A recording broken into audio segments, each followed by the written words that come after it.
Welcome to this program. I'm Jenny Stimson, the chair of the Neighborhoods Committee, and we are so proud to have David B. Williams back with us.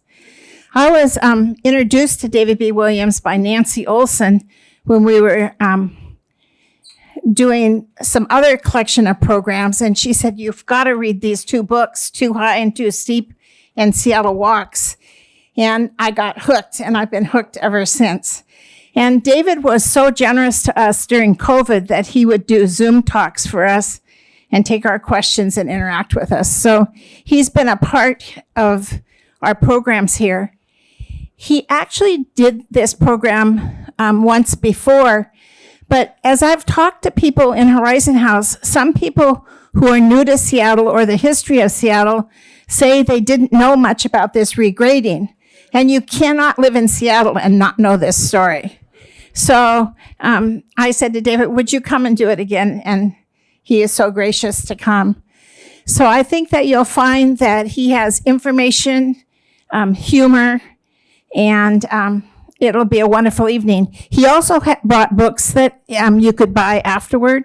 We have these books in our library here at Horizon House, but what I do is I buy these and I keep gifting them to people who move to Seattle because I want them to know about the area. So David, thank you again for being with us. And it's precious. Thank you. Thank you. I just want to point out that Jenny made a very critical point. You can buy multiple copies of my books and give them to people. As I understand it, there's a couple of nice holidays coming up that people often give gifts at. So go for it. So it is an honor and pleasure to be here. I think the first time I spoke was at least 10 years ago, maybe 12 years ago, for one of my books. And I've come back because it's fun. I enjoy talking to this group. I enjoy talking to groups such as yourselves, people who've either lived here for many years and bring up sort of interesting stories, or newcomers who are trying to learn more about this place. So as Ginny said, I am a writer based in Seattle. I've been writing for since about 1998 when I moved back here with my wife. I grew up in Seattle, just about 3 miles from here. And as a writer, what interests me is the intersection between people and landscape. How do we influence the landscape around us? And how does that landscape then influence us? And I've done this through a variety of different books. Seattle Walks, which is not surprisingly a collection of walks around Seattle. We're pretty good with titles here. And then Wild in Seattle, just these ones I happen to have up here. Wild in Seattle and Seattle Walks are the most recent books to come out. Seattle Walks, I can't move too far because I was told if I get out of view, I get in trouble, and I don't like to get in trouble. But Seattle Walks as a reissue, it's a second edition, so I've added some new walks to that. And then Wild in Seattle is a collection of essays. I write a newsletter, free weekly newsletter on Substack. Every single week. I've been doing it for, I think, almost 250 weeks now, for almost 5 years, writing 700 to 800 words. And I'm all over the place. Last week's one was about wolves in Frankenstein, and the movie, and then these amazing wolves up on Vancouver, in British Columbia, that are tool users they've discovered. And it's this pretty amazing story. And the one coming up this week actually ties in with this subject. It's about what I call lower R regrades versus lowercase r regrades versus uppercase R regrades. If you're interested, that little symbol, or there's a you didn't see me leave that space. There's also a what do you call these things? A postcard up here. So enough about me. That's not what this is about, and that's not why you came to hear me. What I want to do is talk about this book, Too High and Too Steep, that looks at the big engineering projects in Seattle back in the early part of the 1900s. It actually starts in the late 1800s and then goes up to about 1930.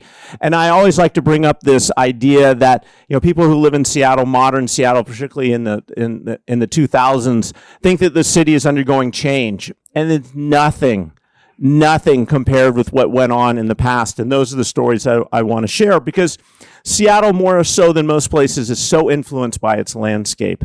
And so let's just dive in. I'm going to look at a couple different locations in the city here. I'm going to see if this, I think there's a little circle there. Yeah, there is. I couldn't see it without my glasses. There it is. Look at that. Huh. Nutty. So I'm going to talk about 3 areas. I want to start by talking about the area of the tideflats, the area where what I call the kingdoms are located. Apparently they have other names, but they're the stadiums down there. I want to look at that project. I want to look at the building of the ship canal. And then most in depth, I want to focus on the regrades, this massive undertaking of changing the landscape in Seattle. All of these changed the landscape. But the regrades are unusual and almost unique, because there's, I think, only a couple other cities in the country did anything like Seattle did on the landscape. So here's sort of a modern view of Seattle looking down, and what you to think about is that prior to all this change, Harbor Island didn't exist. The area of the shoreline was completely different. The area where the 2 kingdoms are, that didn't exist. And then at the north end of town, there was a little mountain, a little hill called Denny Hill. And all of that has been changed during these major projects, this too high and too steep aspect of the city history. To understand the story, you really need to understand the geology. And if you've ever heard one of my talks, no matter what the topic is, I will eventually bring it back to geology, because it really is the coolest subject there is.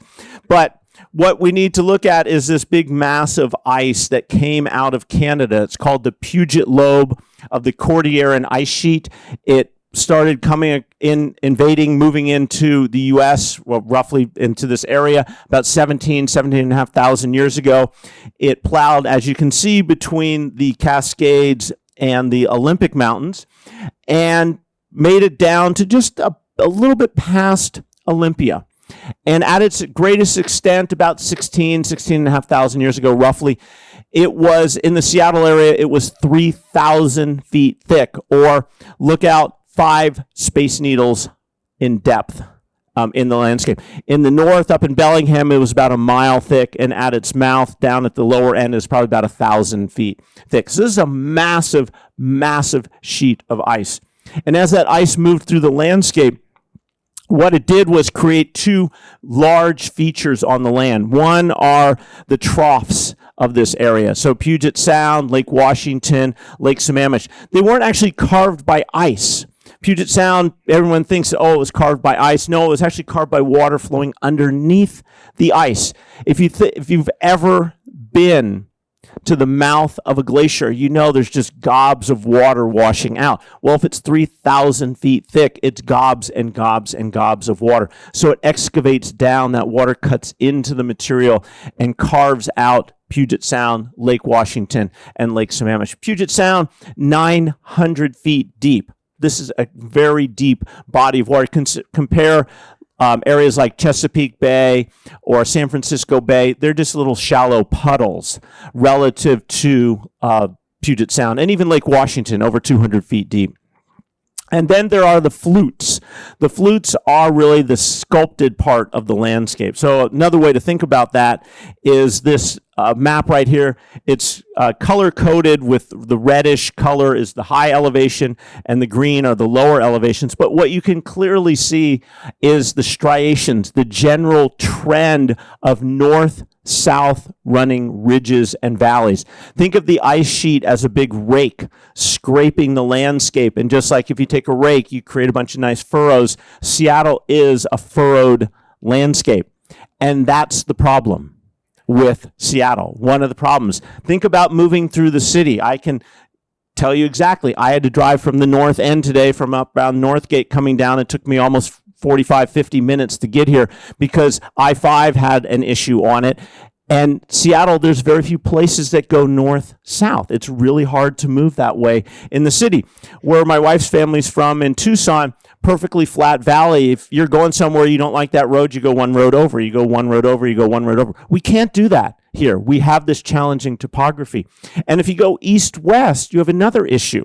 Think about going east-west. If you walk out here and walk Madison over to Lake Washington, you drop down into a little valley, you climb up another ridge, you drop down into a valley.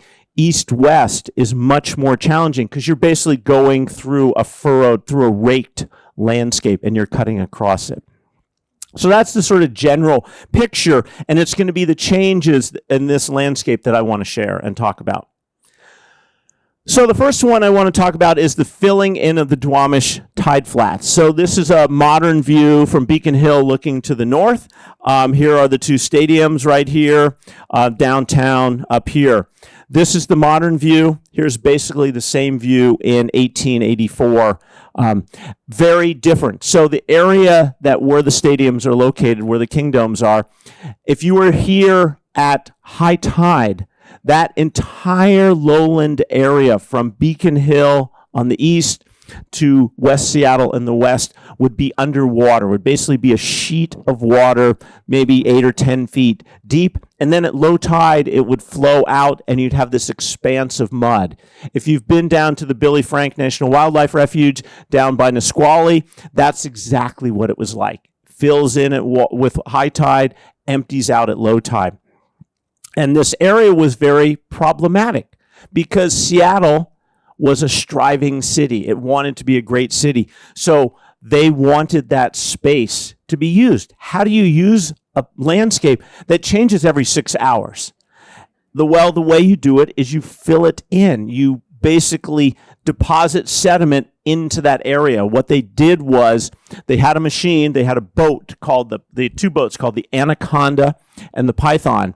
And those boats each were basically big vacuum cleaners. And they would stick that vacuum or the suction down into the sediment of the Duwamish River. So as the river came into the valley, it deposited its sediment, so it's all mud, and they excavated out the area. So if you've been to the Harbor Island, there's the East Waterway and the West Waterway. They're very deep. So they suck sediment out. They run it through a series of conduits. They dump it behind a series of barriers, these black barriers, until they take the ground surface that had been basically below sea level till they raise it up to be 2 feet above the high tide line. And that is the made land of the landscape. So here's another way to look at it. So here is the Duwamish tideflats in this area. So nothing, basically this open expanse, water, and then flat. And now here it is all filled in. And you can see basically the lower image, tan is natural, black is the artificial part of the landscape, what we've changed, what we've built, what we've added. This is all new land. About 2,000 acres of land was added to the city through this process, starting in about 1900 and going to about 1918, thereabouts. So in about a 20-year period, all of this was filled, all of it was made, all of it is artificial. And one thing you should think about is when you see flat land in Seattle, you should be suspect. It ain't natural. Think about going across the landscape, moving from point A to point B. You've got ridges, you've got valleys, you've got ravines, you've got gullies, all of that. But if it's flat, the Duwamish tideflats, the area where the regrades are, along the waterfront, that is all unnatural, all artificial, all made land in our landscape. Seattle's not unique in making land. If you go to a little city in the east called Boston, you can see there that all of this this is the original land of Boston, that sort of brownish color. All of this, the area of the Back Bay, all of that's artificial. All of this area over here, like where the airport and such is, all of that is artificial. So they did the same thing in Boston. They made land. Basically, every port city makes land because they're trying to create the landscape they want. They're trying to create the business areas where the city can grow. San Francisco, same thing. The peninsula here, growing along the edges. The pink here. Is anyone from Chicago? Yeah, well, if you dig down in Chicago, what you will find in their made land, of course, are things more pungent, like various body parts of animals because it was a big meat packing area. So Chicago does things special. They're special that way. Seattle only used sediment. I know it's sort of boring. Same with San Francisco, but Chicago, not surprisingly, buried bodies in Chicago. So those are the filling of the tideflats. So that's one really unprecedented change in the landscape. Then there is the ship canal that we're all familiar with, cutting across the city here, this wonderful north-south connection here. The idea was originally proposed in 1854 at a picnic, a July 4th picnic by a man named Thomas Mercer. He was at the south end of this little lake here that we call Union. He gave it the name Union in the hopes that someday it would connect. There would be a connection between Lake Washington, which he named, and Puget Sound. And if you've spent any time in Seattle, you know that they operated, that the building projects go very quickly. This one was started, but the idea was proposed in 1854, and they completed the ship canal in 1916. So you can do the math. But let's talk about this project, an amazing project. It really does for a variety of things that lead to it beginning. But in 1911, they start to build the locks themselves. We owe the locks to a man named Hiram M. Chittenden. The Chittenden locks, as they're called, even though he did not have anything to do with the building of it. He did a couple things. He got the money, he got the design, and he picked the location where it is. But what they did was they initially basically built a big earthen dam around the lock site, pumped out all the water, and then started building the locks in that site. I gave this talk several years ago to someone, and he said, my dad grew up in Ballard. When he was a kid, at night, they would climb over the fence into the lock pit and play around in there. It must have been so much fun, so cool to do. And that's basically the building of the locks. And again, this is the abbreviated. I really want to get into the Denny regrade because it's arguably a little bit more interesting. Maybe not. So this is the Lake Washington Ship Canal, the Montlake Cut that we all know. Historically, Lake Washington was at about 29 feet in elevation. Lake Union was at about 20 feet in elevation. And then Salmon Bay, that was another tidal inlet like the area of the Duwamish. So at low tide, Salmon Bay was basically empty, was basically dry, maybe a little bit of a stream, a little bit of water, and then at high tide it would fill in. So the question became how do you connect Lake Washington at 29 feet, Lake Union at 20 feet, and Salmon Bay basically at sea level? That was why it took so long. There's a variety of issues. Again, if you spent time in Seattle, one thing we like to do is talk about transportation. And so they went back and forth. There was a proposal at one point to cut a canal through Beacon Hill in South Seattle. If you've ever driven up Columbian Way on Beacon Hill, the reason you drive up to Beacon Hill at that exact location is because that's where they started to excavate for a canal through Beacon Hill, which would have been almost 300 feet, a little over 300 feet deep. Obviously, they did not complete it, fortunately, but they left us that remnant. But the ship canal, this was the second ship canal at this location. The first one ran a little bit to the south. It was built in the 1880s. It was completed by Chinese workers working for Thomas Burke and David Denny in an organization that they had. But that was the original ship canal. Then you get the new ship canal that's built. They start building in 1914 or actually 1912.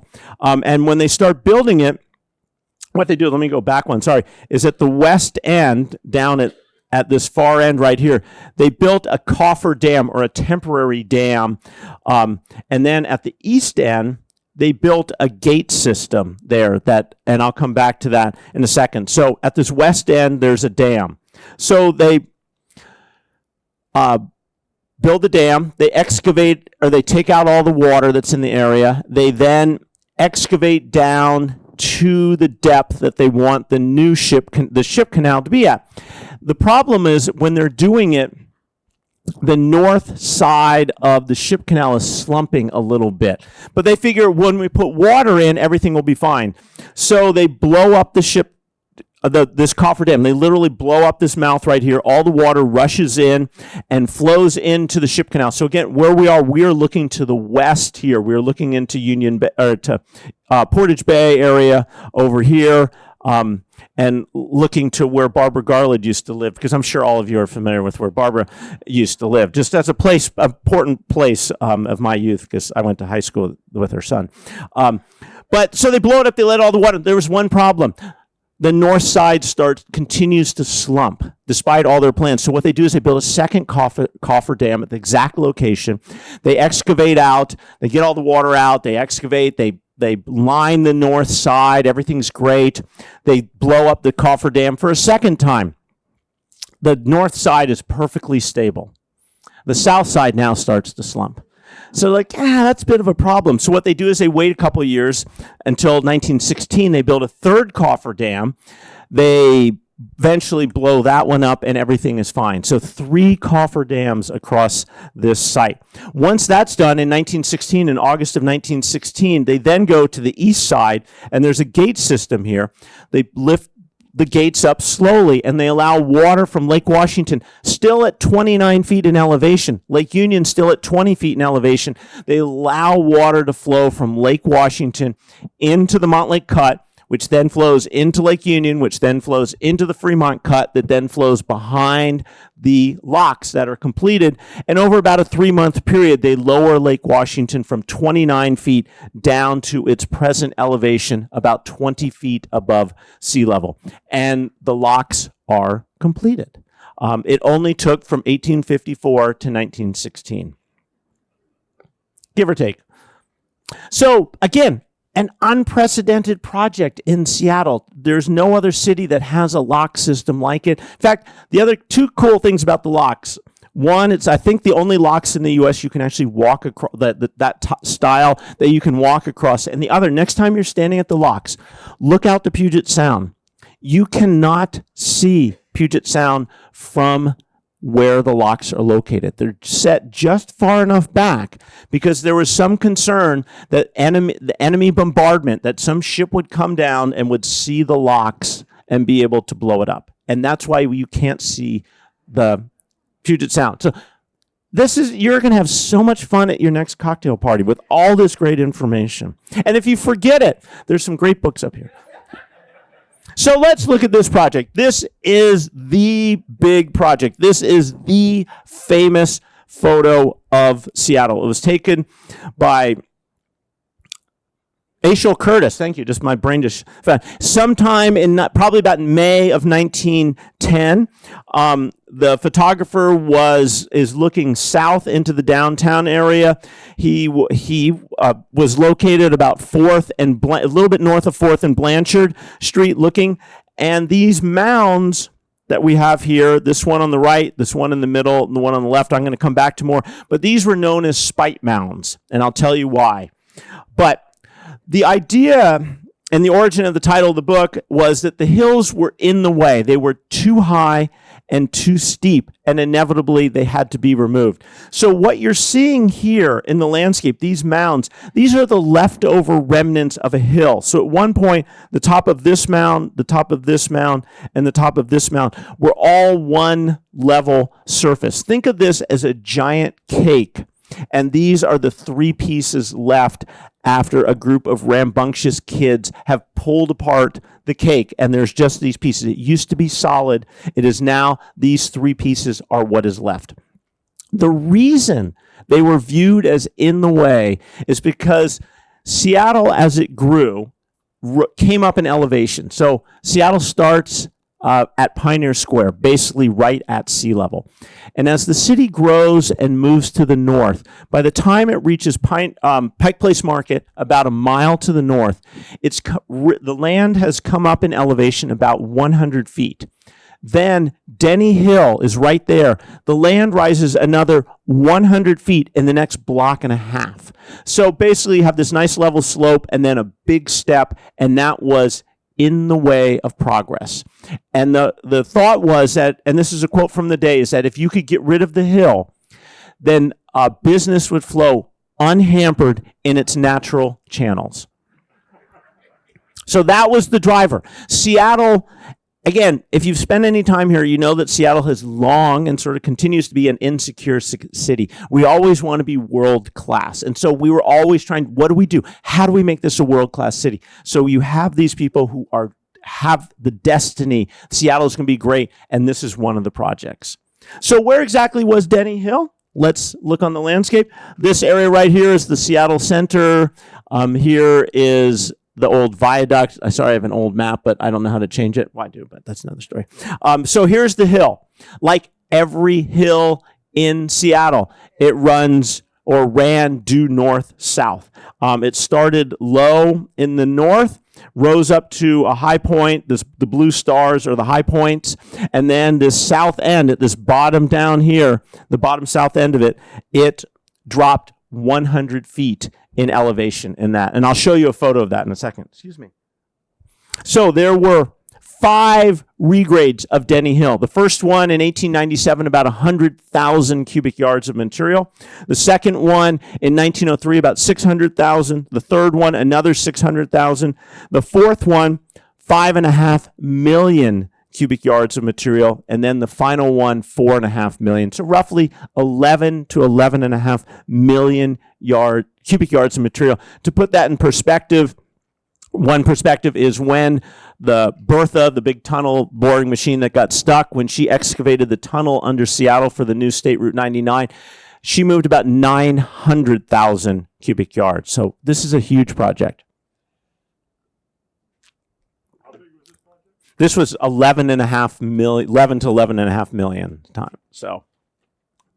So here's a picture of the south end of the hill. What we see here on the left side, so this is at 2nd and Pike looking north.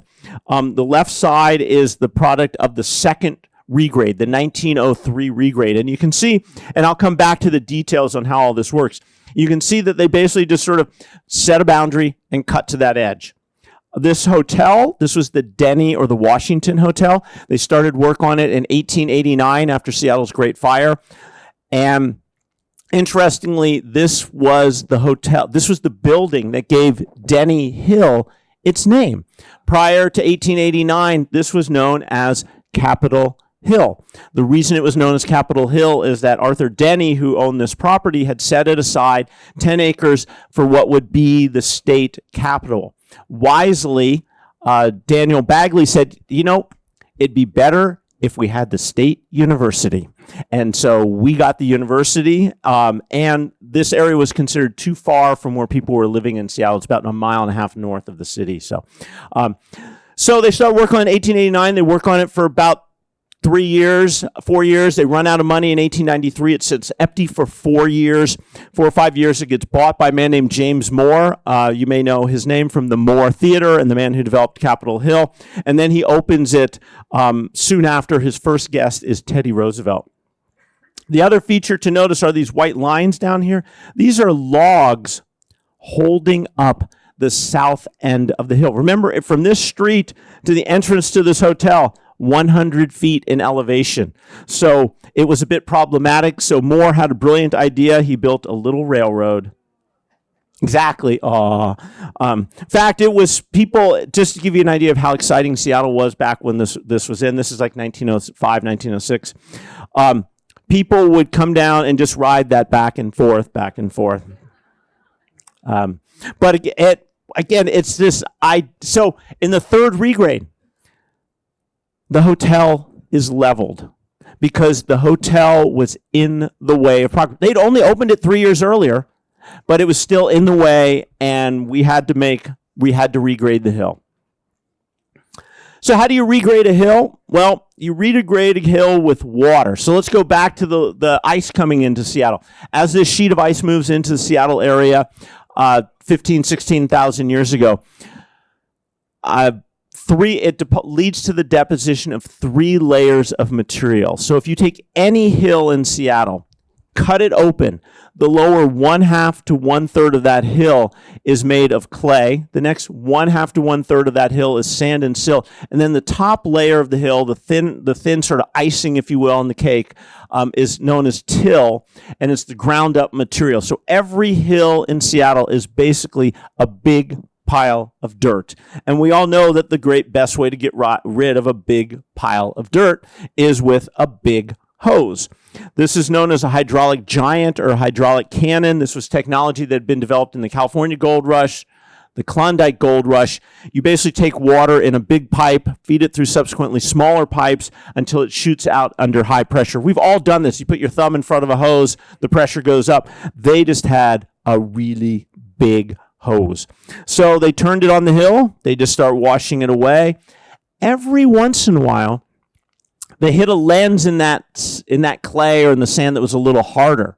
And they had a very simple solution. There was a guy who worked there who was in charge of dynamite. And they'd say, hey, could you go light a stick of dynamite, throw it over there, blow up whatever's in the way, and we'll continue working. And that's what they would do. They would just blow up what was ever in the way. So very nice solution. Things were a lot easier back then. The other aspect of it is that it was a very popular thing for people to come and stand and look into the pit. You can see all these people running along here. And there's actually an article in the Seattle, one of the papers, I forget if it's the PI or Times, and the reporter said, go down there. This is a wonderful sight. And this is in 1909 when Seattle has its first World's Fair. It's just as interesting to watch the pit, as it is to go to the World's Fair. I'm not sure what that means. But if you think about it, there's a lot of things going on. One, if you know anything about safety in the modern world. So one, you could, the guy or the gal standing next to you might just disappear, which that'd be pretty exciting. But there were structures there. The dirt walls were collapsing. Things might be covered up. Workers might be buried. All sorts of fun stuff was going on back then. So it was a very exciting project to watch. So let's go back to the picture. Let's go back to the Aishel Curtis photo and talk about these mounds and a little bit more and talk about the process. So there are three buildings in this I want to focus on. I want to focus on this one, and this one. And I'll tell you more about each one. But let me tell you about the process of how this occurred. So these, as I said, have come down through history as spite mounds. The idea being is that the people who own those hills didn't want the regrade to happen, and they left them there to spite the city. It's a wonderful idea, but we have no evidence for this to be actually true. I know you're surprised by this, but here's how the process for a regrade worked. What would happen is the city would say, okay, we want to regrade from 3rd to 6th and from Virginia, or Pike Street, all the way up to Denny. So there'd be a prescribed area. Someone would go around to every homeowner in the district and say, do you want your property? Because the city didn't take anyone's property. If you owned the corner of 4th and Blanchard at this elevation, when it's at the new lower elevation, you still owned it.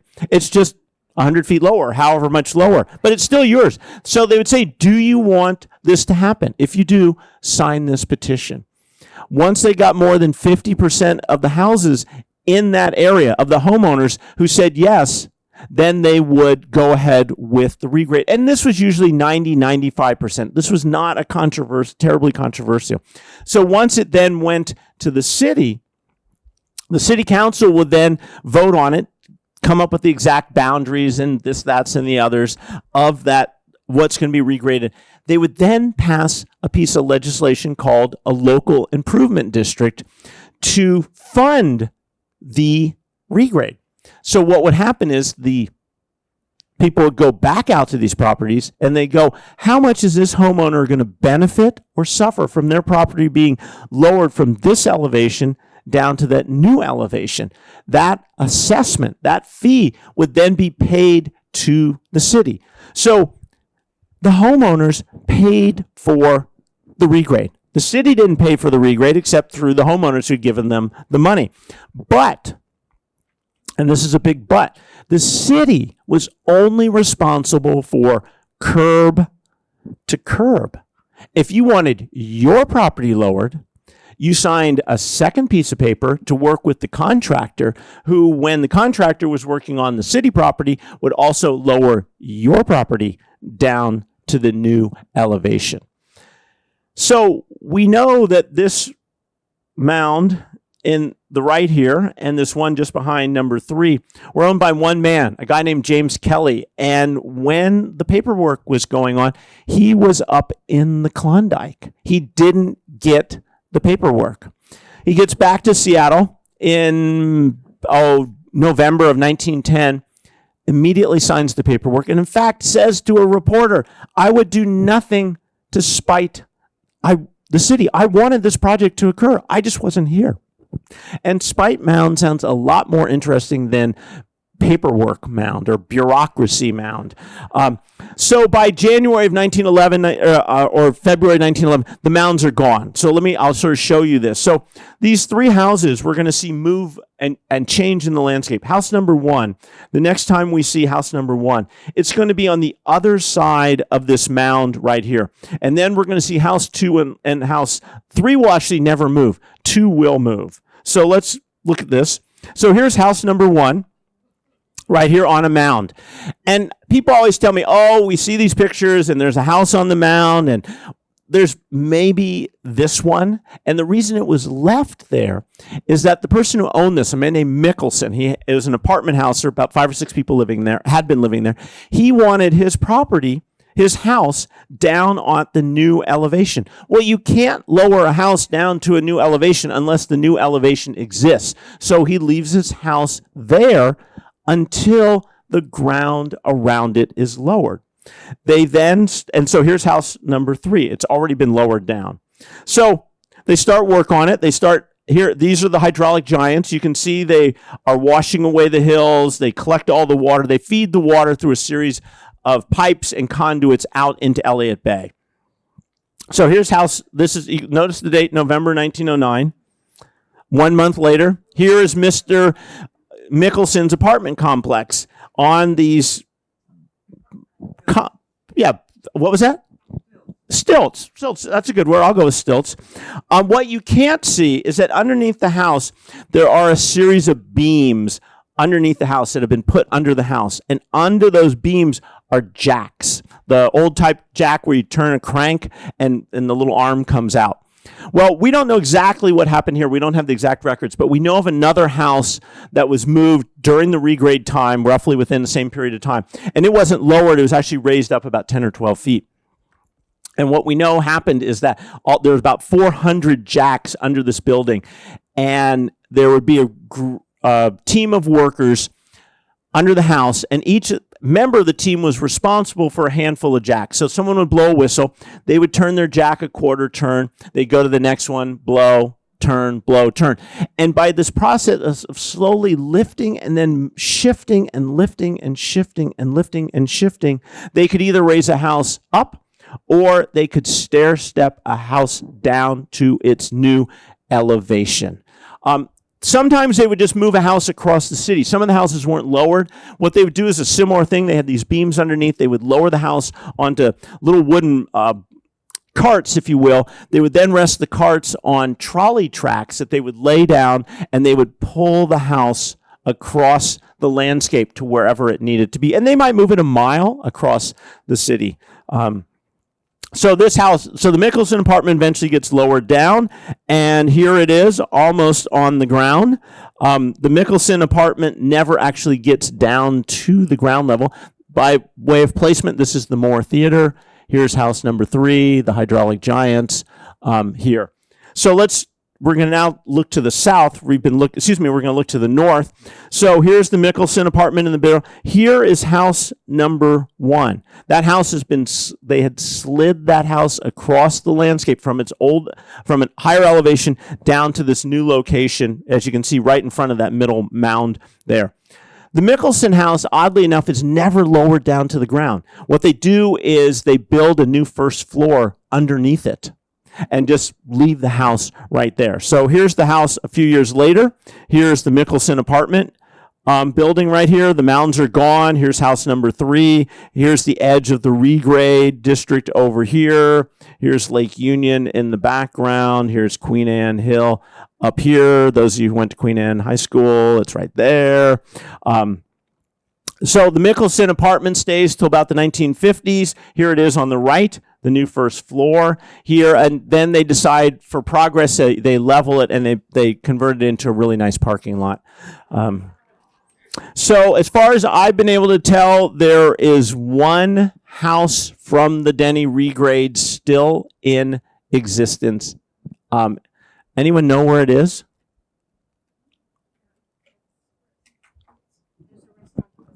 No, it's really no. Lopez Island. What you're thinking of, Jenny, there used to be, there was a building that was survived all the regrades. It was called the Belltown Funky Studios, just a little bit south of this funky little Mexican restaurant. It's been leveled in the last couple of years, so we have nothing left in the city from the regrades. There's just this house up there. So the question always is asked again, sort of why were they doing it? So this sort of gives you an idea. This is the 5th regrade, the final one. So this right here is where the monorail runs along the street right here. This is what's the remnant of the hill. Those of you who focus on donuts, there's a Top Pot Donut on 5th Avenue. This is the building. It's still, these buildings are still in existence. So the idea is that if you get rid of the building, if you get rid of the hill, you would have this nice open landscape where business could flow unhampered in its natural channels. And that was the vision. I mean, mostly they got good parking, as you can see all these little dots right here.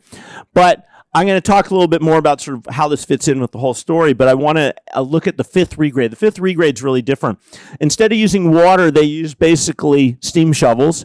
And what they did was they excavated out the hill. They dumped all the sediment on through what's called a hopper, which would then drop all the material onto this conveyor belt. And the conveyor belt then fed out to Elliott Bay, and there was a barge waiting in Elliott Bay.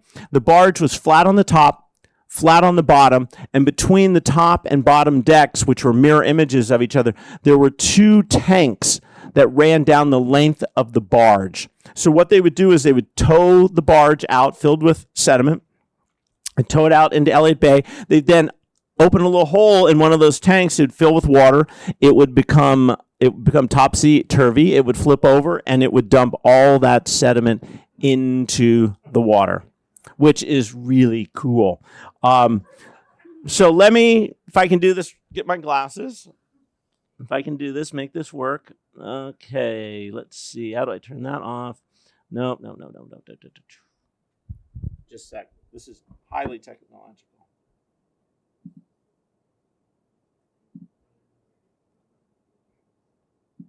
Ah!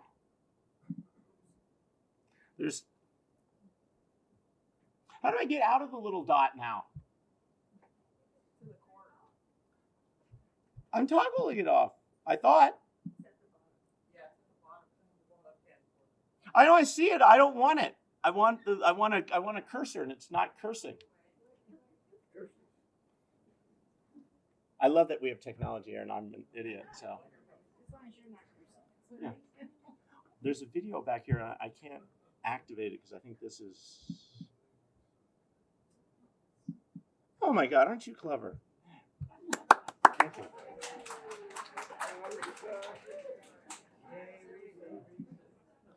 Right, no. Now, see, now I got all excited. That's not what we wanted there.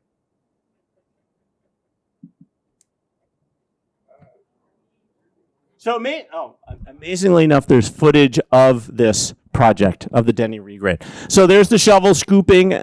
There's a guy. Yeah, I thought that was sort of funny, too. And it looked like he was like, oh, dude, watch out.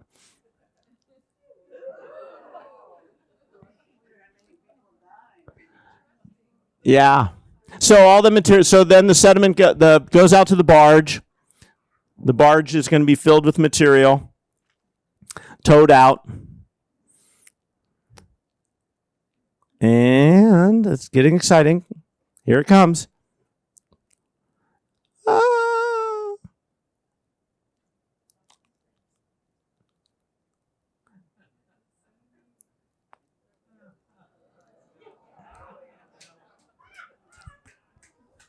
Wait, there's more. We give a close-up. In case you didn't see enough, it's going to get better. So it would write itself up, and then they would just dump it, take it on shore, just do this over and over again, which I just think is sort of amazing. So if you ever wonder why anyone would want to be mayor in Seattle, so the last shovelful of dirt from the 5th regrade is in December of 1930, and this is the mayor.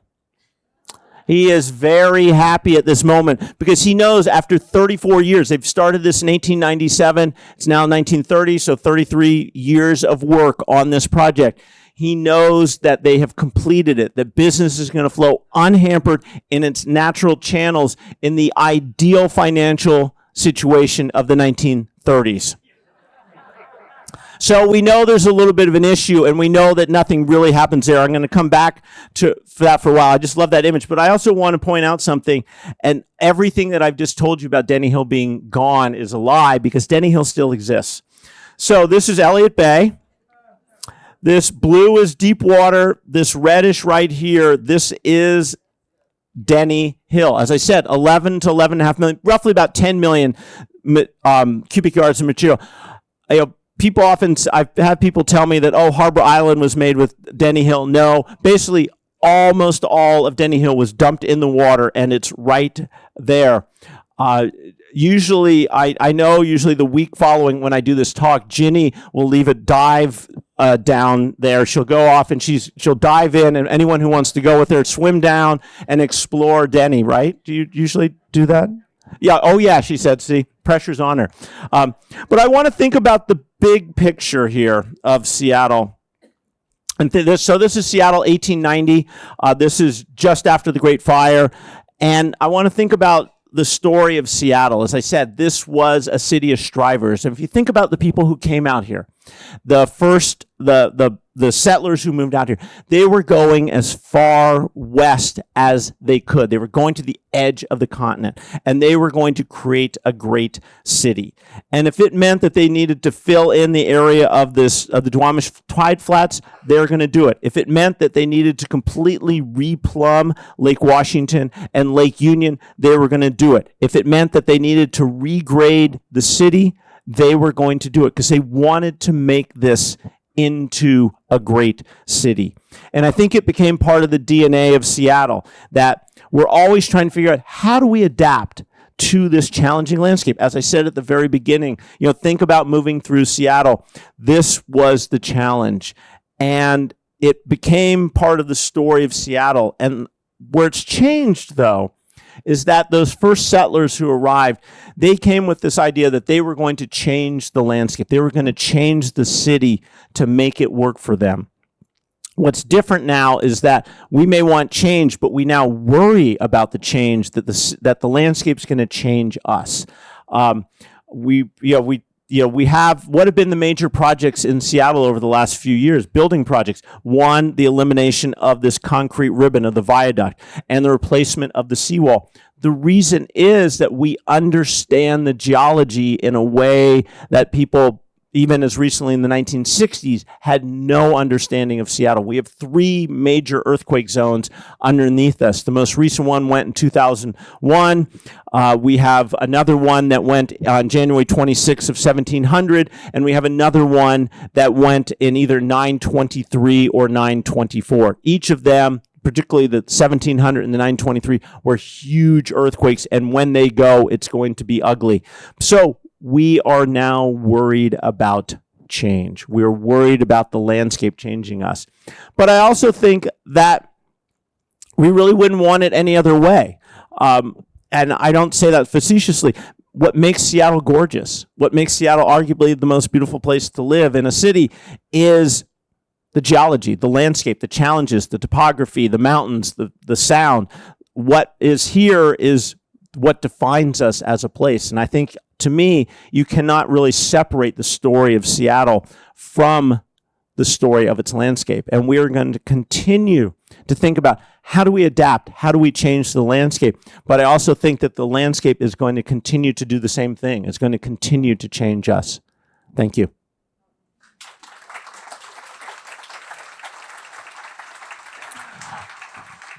I am happy.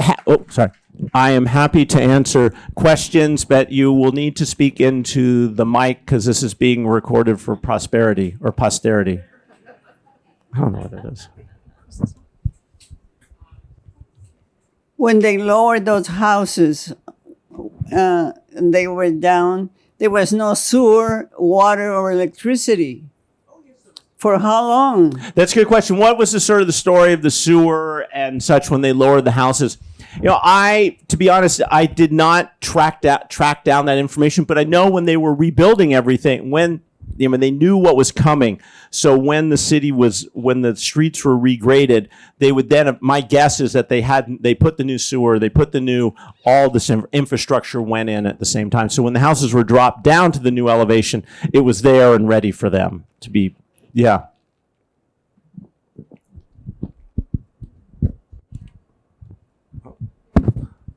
When you got to the bottom there, it looks like what was left as far as soil is concerned is pretty much junk. Has there been a big effort over this time to bring in different soil to make it reasonable to grow things? Oh, good question. So when they excavated down for the regrades, what was down there? It looks like it's not the best material. Actually, as they get down, they got into harder material. And interestingly enough, in the fifth regrade at Denny Park, which is not too far from here, to the north, they excavated down, and then a couple years later, when they built Aurora, they cut Aurora, State Route 99 through the city up through Woodland Park. They actually took sediment from where they'd excavated out State Route 99 and filled it in at Denny Park. So they actually lowered it down and then raised it back up. So yeah, they did. They had to add in places.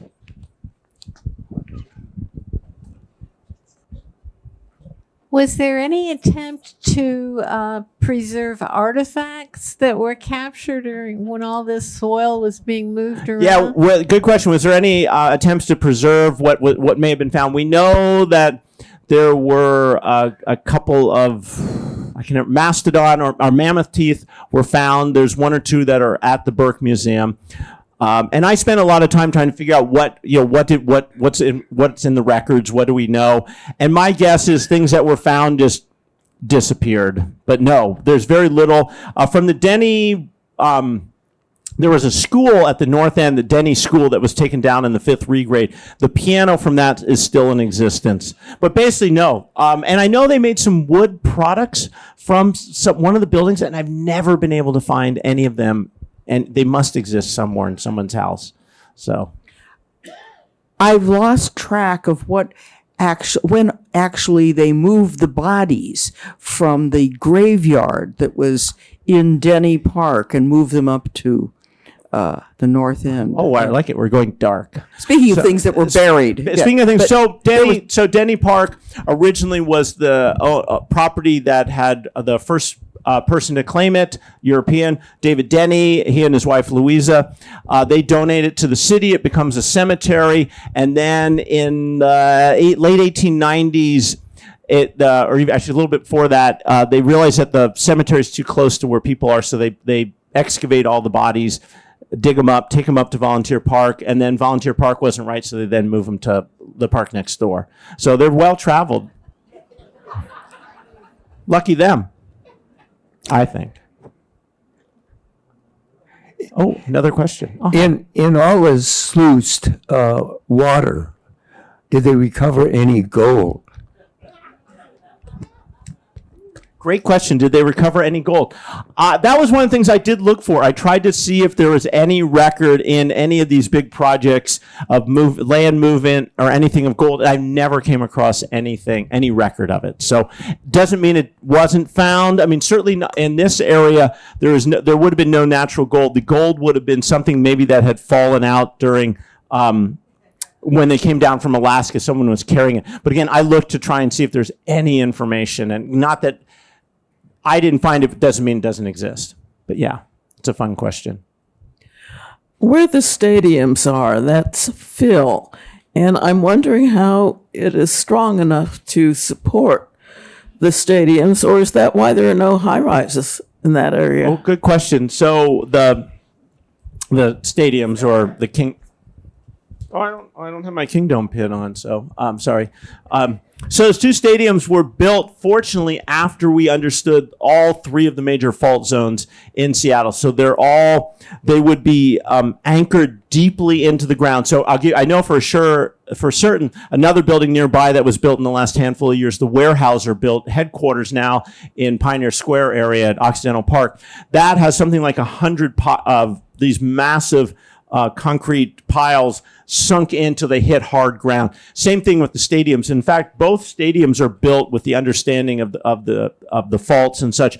So the part of the reason the baseball one, the roof is independent, and the football soccer stadium, my understanding is it actually can move slightly. It's sort of on rollers. So if you want to be someplace safe, you may not see a team do very well, but if you want to be someplace safe, the stadiums are really a good spot. If you want to be someplace that's unsafe, go to Harbor Island. Just, giving you some help. Yeah. I keep thinking about the people who lived there or lived around who had to put up with all this. Are there memoirs or first-person accounts? Not the engineering, but the people who actually lived there? Yeah, that is a great question. And when I started to write this book, I had high hopes there were. I found one journal that talks a little bit. I couldn't find anything. I mean, I tried to look. I also only spent about 3 or 4 months doing research. I always wish, if you know anyone who wants to do a PhD, I think there's so much more to be, excuse the pun, mined in the Denny regrade. There's a lot we do not know, and I suspect there must be some journals, some letters out there. I just never found them to get an idea. I was talking to Jenny at dinner. There's a book called Madison House that is a novel set during the 1908 to 1910 regrade. And the idea behind that is that there's someone who owns a house and they don't want the regrade, so it's about them protesting. It's a little hotel. But I could never find any information like that despite searching, but it must exist. So Hetty here in the front row said that her dad moved to Seattle as a young man, and he told her about some of this regrading.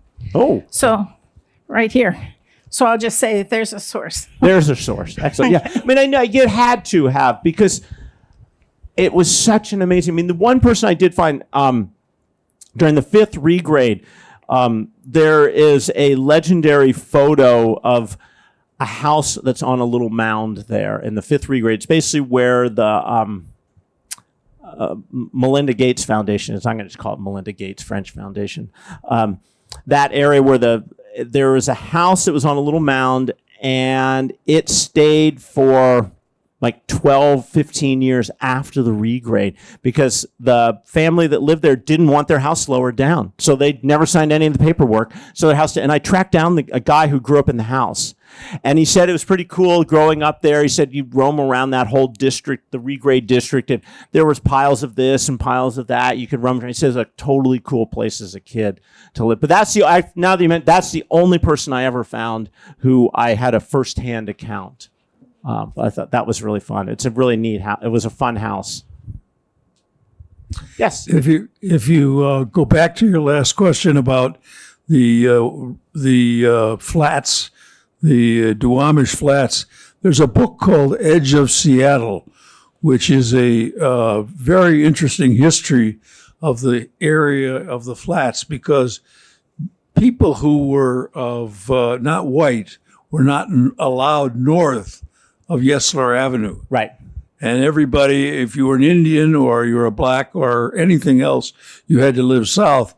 So there's a lot of what went on and why. Probably there's not much record for it because those people didn't write much about what they did. Right. Yeah. No, thank you for that. Yeah. I think that's one of the things. The story that I tell is this one is very much about those who sort of dominated politics. And we know, looking around the area of the tideflats, that we can look at census records and see the incredible diversity of people who are living in these marginal areas. We've got photos along the shoreline north, like up around Bell, where the cruise ships come in. Before that was all built up, and we know people were living on the bluff below there. So all of the marginal lands around that area were areas where people who were not the success, not the white people were living. So indigenous people, various people of various colors. So it's really interesting. That story, as you said, yeah, it's starting to come out more. We're starting to learn that story more.